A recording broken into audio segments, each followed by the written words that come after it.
Hello? Joe? You're abandoning your responsibilities as a husband and causing trouble for our daughter. You are a lousy husband. I will educate you. Excuse me, Emma? I have my reasons for leaving. I don't care. We've decided to move into a new, beautiful apartment. If you want to move in together, I'll tell you where we're going to live. No, it's fine. What? My name is Joe. I'm a 35-year-old office worker. It's been 5 years since my wife Alyssa and I got married. My wife is 30 years old, 5 years younger than me.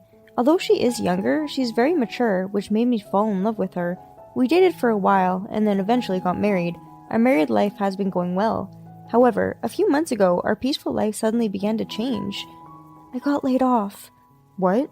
My wife was suddenly laid off from her job. The reason is that the company's business condition has deteriorated due to the recession. I never thought that my wife would get laid off. This is because my wife was working for a big company. I thought we could continue to live as full-time employees without worrying about money. However, it seems that there are no absolutes in the world. I can make ends meet on my salary alone, but it is a little difficult to save money for children in the future. I started a second job and started working harder and harder. If my wife can find a new job somewhere, I think it'll be alright. However, my wife had difficulty finding a new job, and she could only get a part-time job. The salary was only $700 a month. We are just barely making ends meet. The rent is a little high here. Should we move? Let's try and save as much money as we can. To make our lives easier, we need to decrease our living expenses. Up until now, my wife was well paid, so we had a little bit of an extravagant lifestyle. We also didn't have a lot of savings. We lived in a pretty luxurious condo. But let's be realistic. We should probably live in a condo that costs thousands of dollars less than what we are paying now. However, my proposal was quickly rejected. No, I don't want to move. What? Why not?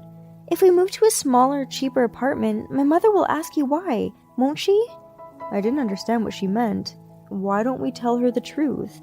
That you were laid off and were in a difficult financial situation. When I said that, my wife's face went red and she started to yell, Stop! Please don't tell my mom about my job. We're able to pay rent with both of our incomes, so it should be fine, right? I was taken aback, and at the same time I was stunned. I wondered if her pride and vanity were more important than protecting our life as a couple. We can barely pay their rent, and I'm having a hard time making ends meet. I can't even save money at all. That's why I'm proposing to move out. But my wife won't budge, no matter how hard I try. I had no choice but to give up. After that, life continued to be difficult. In the midst of all this, my wife made an unbelievable statement to me. This is all we have for dinner today. Before, we used to have more food, but you don't make much money, so... Oh, but I think that I'm working hard. You insist on living in this condo that you're cutting back on your food expenses. And Alyssa, maybe you should think about getting a new job. When I told her this, my wife says, What the hell? Don't make it sound like it's my fault. Watch me now. I'll go back to work for a good company and make more money than you. She snaps like this. I think she's a pain in the ass every time, but if this sparks my wife's motivation, I convince myself that it was okay. However, my wife was originally unable to find a new job, and even if she's motivated to look for a job, there is no way that she would be able to find a new job so easily. Maybe if she studied or got certifications, it could be possible, but all of her experience has been in part-time jobs. My wife had many interviews. She was having a lot of difficulty, and even had to deal with people younger than her. She got fed up with the situation and quit job hunting in the end. I was disappointed to see that she had already given up after declaring proudly she would find a job. My wife is not the only one I have a problem with. As I was saying that, I received a call today. Even though I'm at work, the person who calls me without hesitation is my mother-in-law. Even though it's the middle of the morning, I had more than 10 missed calls. I don't work for a big company, so she doesn't like it when I don't make enough money. I called back during my lunch break. My mother-in-law was hoarse from the very first word. Hey, you need to learn to pick up the phone right away. I told you that I'm currently at work, didn't I? I don't care about your joke of a job. Make my calls a priority. Since my mother-in-law lost my father-in-law a year ago, she started contacting me a lot. I think it's because she's lonely, now that she's all alone. The content of the phone calls was always monitoring me to see if I was supporting my wife properly. She began calling me on the phone while I was at work. So, have you had a chance to talk to Alyssa? She hasn't given me a reply yet. I'm sorry, but I don't think we can live with you. I didn't ask for your opinion. There's no way my daughter would say no. Alyssa also said that it would be difficult, and our current financial situation also makes it hard. What do you mean, your financial situation? My daughter works for a big company. She gets paid a lot, so you can afford to have a good life. I'm at a loss for words when she says that to me. My wife has asked me not to tell her about the layoff, so I can't tell her the truth. Therefore, my mother-in-law thinks that I am selfish and I am lying about her financial situation. My mother-in-law's phone calls are insistent, not only when I'm at work, but also when I'm home at night. You know, a husband is supposed to prioritize supporting his wife, and that also means you have to support his wife's mother. You don't show your face around much either, so come bring my daughter here. Even if she says that, I'm working full-time too, and I'm exhausted, and my wife's part-time job is on the weekends, and that's why she and I don't have the same days off. I'm sorry, we're both very busy. It's hard to make our schedules work together. I don't care about your schedule. Alyssa has the weekends off. You should be able to come here on either Saturday or Sunday. I'm not sure if she's quite as frustrated as she seems, but my mother-in-law is in hysterics. I decided it was time for me to tell her the truth about my wife. No, Alyssa is currently working on weekends. What? What do you mean? To tell you the truth? I was about to tell her the truth when my wife, who had been laying on the couch watching TV a few minutes earlier, ran up to me and took my phone. Oh, Mom, I'm sorry I haven't been able to see you lately. I'm working on a big project right now where I have to work on weekends. Once things settle down, I'll come and see you. She said this and hung up, then handed the phone back to me. Hey, why'd you do that? Why were you about to tell my mother about my job? Let's tell her the truth. If we don't, she'll be stuck misunderstanding our situation and keep bugging me. I'm sorry you're dealing with that, but you can't tell my mom. Can you throw away your pride already? Shut up. I was the one who used to make more money, so don't be so arrogant now. My wife yelled at me and then went into her room. My life is tough and the stress is building up. And then along with the remarks from my mother-in-law, I can't take it anymore when my wife's selfishness is added to it.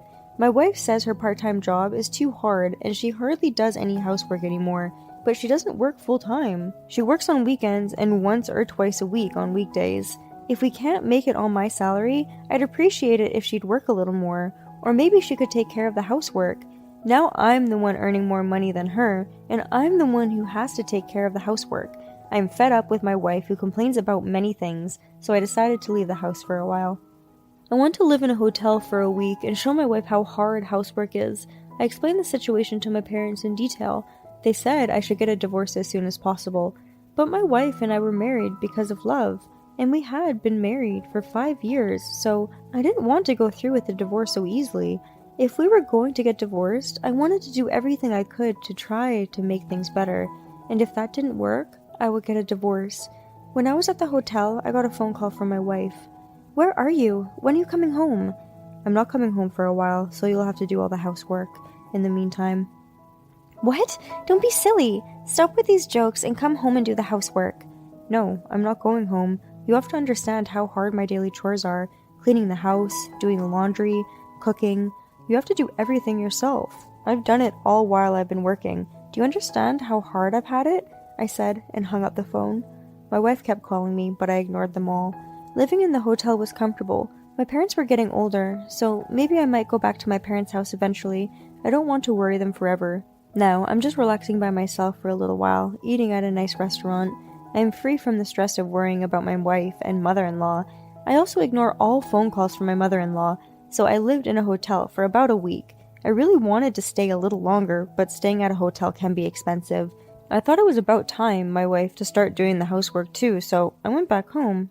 I was worried that the room would be trash, but I guess she cleaned up better than I thought I would. But I also felt something strange. Could it be? I went to my wife's room, and I found that the clothes in her closet were gone. I wonder if she had gone back to her parents' house, so I called my wife. Why are you calling me after all this time? Hey, where are you right now? I'm at my parents' house. Don't tell me you went back to your parents' house because I left the house. That's exactly what I did. What are you doing? Then there's no point in what I did. It's your fault for leaving in the first place. I'm mad. I'm not returning to that condo. What do you mean? I'm going to live with my mom from now on. You're going to move back into your parents' house? I'm not moving back. We're moving into a new apartment. Huh? I didn't understand what she was talking about. As I was at a loss for words, the voice on the phone changed. Hello? Joe? Do you understand what you've done? You're abandoning your responsibilities as a husband and causing trouble for my daughter. You are a lousy husband. I will educate you." Excuse me, Emma? I have my reasons for leaving. "I don't care. We've decided to move into a new, beautiful apartment. If you want to move in together, I'll tell you where we're going to live." My mother-in-law probably does not know the truth yet. This was perfect for me. No, it's fine. What? Because I quickly declined, my mother-in-law became confused. I won't be going over there. Are you serious? Since Alyssa is going to live with me, you're going to be alone if you don't come here, you know. Alyssa makes most of the money. You can't survive on your own, can you? You don't need to worry. I make enough money to live on my own.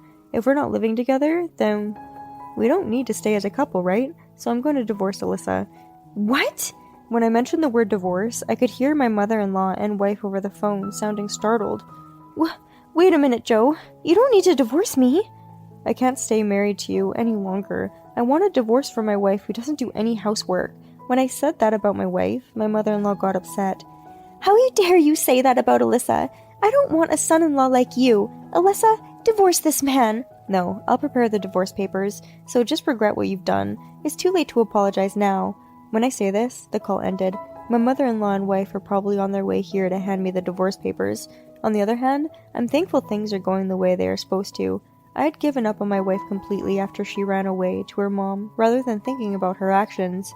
I don't think she will ever change her mind either. Then, there's no need for us to be together. I decided to pack up my stuff until my mother-in-law and my wife arrived. A few hours later, my mother-in-law came alone. Huh?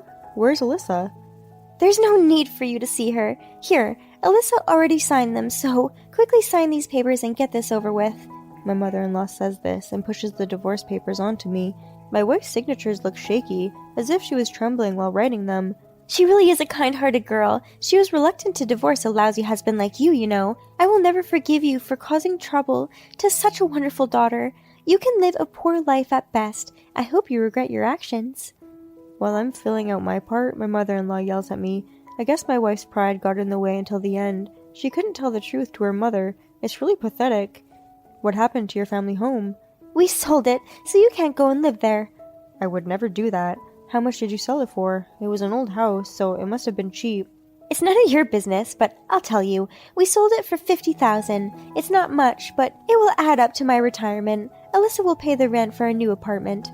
Wow, I'm surprised they let you rent it. What are you talking about? Alyssa makes a lot of money. Of course they would let us rent it. Did you put the $50K into Alyssa's bank account?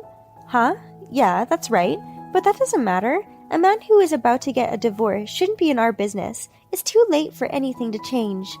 Don't worry, my mind hasn't changed about the divorce, and I'll make sure to submit the divorce papers. I said so, and my mother-in-law glared at me and left. I was so happy to be free from that mother and daughter. I was overjoyed and excited by myself. I packed up the rest of my belongings and moved them to my parents' house. I then looked for an apartment for a single person and signed a contract. By the way, I was able to revoke my mother-in-law to get rid of the property division. I can't hand over Alyssa's valuable property to you. I still laugh at the pale face of my wife when we were talking about the division of property. Then one day, about 2 years later, I receive a call from an unknown number. Who could it be in the morning before work? I thought it might be a work-related call. I answered the phone, and to my surprise, it was my ex-mother-in-law. Oh, Joe, please help me. Emma, you can't call me. We're just strangers now. Don't say that. I'm in trouble. You're probably in trouble because you can't pay the rent for your new apartment, right? Huh? How do you know that? So Alyssa never told you about her layoff, did she? You knew?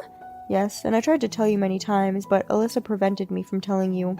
I see. I'm sorry, Joe. I didn't know. I'll apologize, so can you come back? No way. No matter what I told Alyssa, she would never change. Besides, you also made fun of me, Emma. I don't ever want to spend time with the two of you ever again. Don't say that. We don't have anything to eat anymore. According to my ex-mother-in-law, my ex-wife was hiding the truth about how she was laid off. She was paying rent out of the $50,000 she got from the sale of her parents' house. And if she didn't show her extravagance every once in a while, she thought her mother would get suspicious, so she would periodically go on shopping sprees and eat luxurious dinners. Because they were living like this, they spent the $50,000 in no time. They are now penniless. You both deserve it. I think it's time for you to let go of your pride and live modestly in a cheap apartment. Ugh, it wasn't supposed to be like this. I was supposed to have a very talented daughter to take care of me. I was supposed to live a comfortable life. My mother-in-law cried like that. I quietly hung up the phone and blocked all incoming calls. Just to be safe, I put out a restraining order and immediately I was ready to call the police. That mother and daughter only thought about using others for their benefit. I'm going to make sure I don't end up like them, and I will try to live independently. With this thought in mind, I got myself back on track and worked hard at my job. Thank you for watching.